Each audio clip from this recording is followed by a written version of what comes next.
to another episode of Spirit Juice No Attitude. This is Edward. Like, share, and subscribe. I'm coming on here this morning to really talk about Wendy Williams not being worried about getting her money back. Her money is safely in the bank, and nobody's taking her money, and the bank is securing the funds, securing the bag.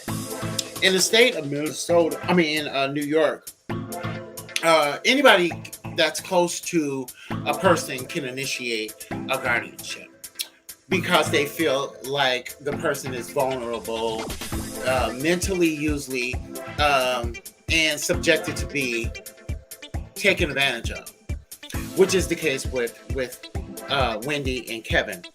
Wendy knew that once this divorce goes through and left up to his own devices, that Kevin would be trying to get to the bag. She knew her husband after 24 years. So she's not worried about getting this money out of conservatorship. She's not worried about not having money. She is in a state of free mind and spirit and body. Because her main problem, which is Kevin, has been taken care of. He can't even bring up the subject of money to Wendy because she ain't got it. The Wells Fargo got it. All she gets is her stipend every month, and it pays her bills and stuff out of her money. So you know what? I kind of really like this guardianship situation. And it shows that Wendy is a very smart person. I'm sure she was advised by her lawyers to put this money in guardianship in order to have some for later. Because he, as her husband, an ex-husband, know how much around, and know that she has this money. And he is not going to let up on her. So as long as this guardianship, you see she's not going back and forth in court and asking for her money. All she did is a public, oh my God, can I please have my money back? Like Wells Fargo just took her money. That's why the fight wasn't with Wells Fargo. There was no fight, period, for this money back. Wendy is instrumental in having this guardianship put in place so that he won't have to ask her for the money. He can go over there and shake that tree all he wants to and hem her up and bully her. There's no money coming out of Wendy because she don't have access to her money, which is very smart to me. It's like huge. It's like the best thing ever. I still got my money. I'm still getting my bills and living the life that I'm accustomed to. It hurts that my son is not able to have access to my money, or I don't have access to my money to really lavish on him the way I want to. But this is a learning experience for him as well. To learn how to get to a point where you have to be self-sufficient. She can help him out. I'm sure she's making enough money monthly to help him out in a way that is conducive for him learning that he has to stand on his own 2 feet and definitely not wanting to be like his dad when he grow up and live off somebody else's money.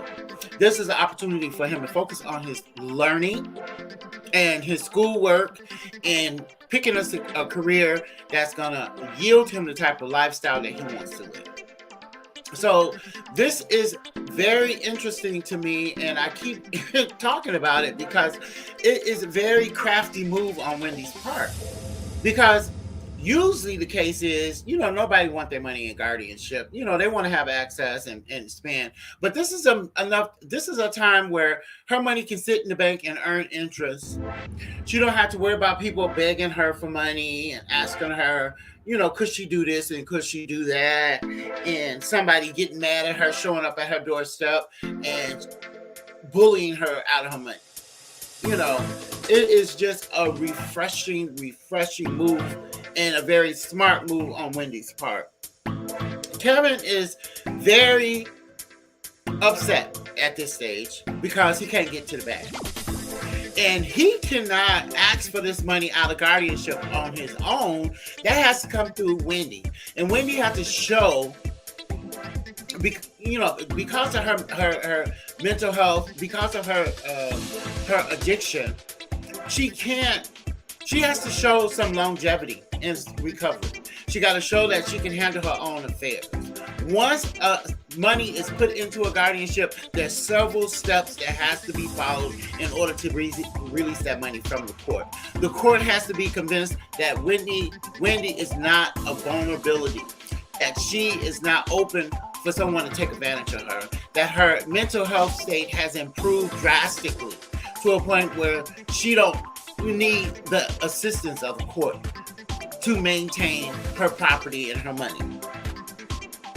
So Kevin can be mad all he wants to, but I am concerned about Wendy's welfare. I'm concerned that, once Serena Huston kicks skids and kick rocks and get on up the road, which she is, I don't imagine her staying with Kevin waiting on Wendy's money, because it all has to come through the court. And even with the little alimony that he gets, it's not significant enough, to take care of him for the rest of his life. At some point, he's going to have to get out and get into the world and reinvent himself and make his own money to take care of his own family. But it seems like the situation is going to get a lot worse before it gets better. Wendy is going to have to contend with Kevin, doing any and everything to try to keep her in court. And you know what? At this point, if I was Wendy, I'd have him pay for my court fees, because he's the one who's needing and bringing us back and forth into court. It's the decision of the court whether or not she have to pay this alimony, whether or not she get access to her funds. It's not Wendy's choice. So why do you keep bringing me into court? You don't need me. You need her. You need the court. Yeah, her. You need her. The court. Because I have no say-so in the matter. Now, a close friend or family member is guardianship over her money. That's yet to be exposed. And then also, too, a close friend, the person themselves, someone has to initiate the guardianship with the court. Maybe it was a parent, Wendy's parent. Maybe Wendy took the advice of her lawyer and said, hey, let's initiate the guardianship so I won't have to be bothered with Kevin about this money. Very smart. So with that, I am going to like, share, and subscribe. Ask you guys to like, share, and subscribe. We are moving up the charts. I foresee that we could probably get monetized before the end of this year. And I'm going to be releasing these videos. And it's not just about monetization just to be monetized, but to make this station better, to make this channel better, so that we can have more quality time together, a better quality of time. You see, we already look good. We already are improving over here. So with that, I'm going to say like, share, and subscribe. Hit that notification bell so you can be abreast of our latest posts. And pray for Wendy, pray for me, pray for Spirit Juice No Additive, pray for yourself. In Jesus' name. Bye.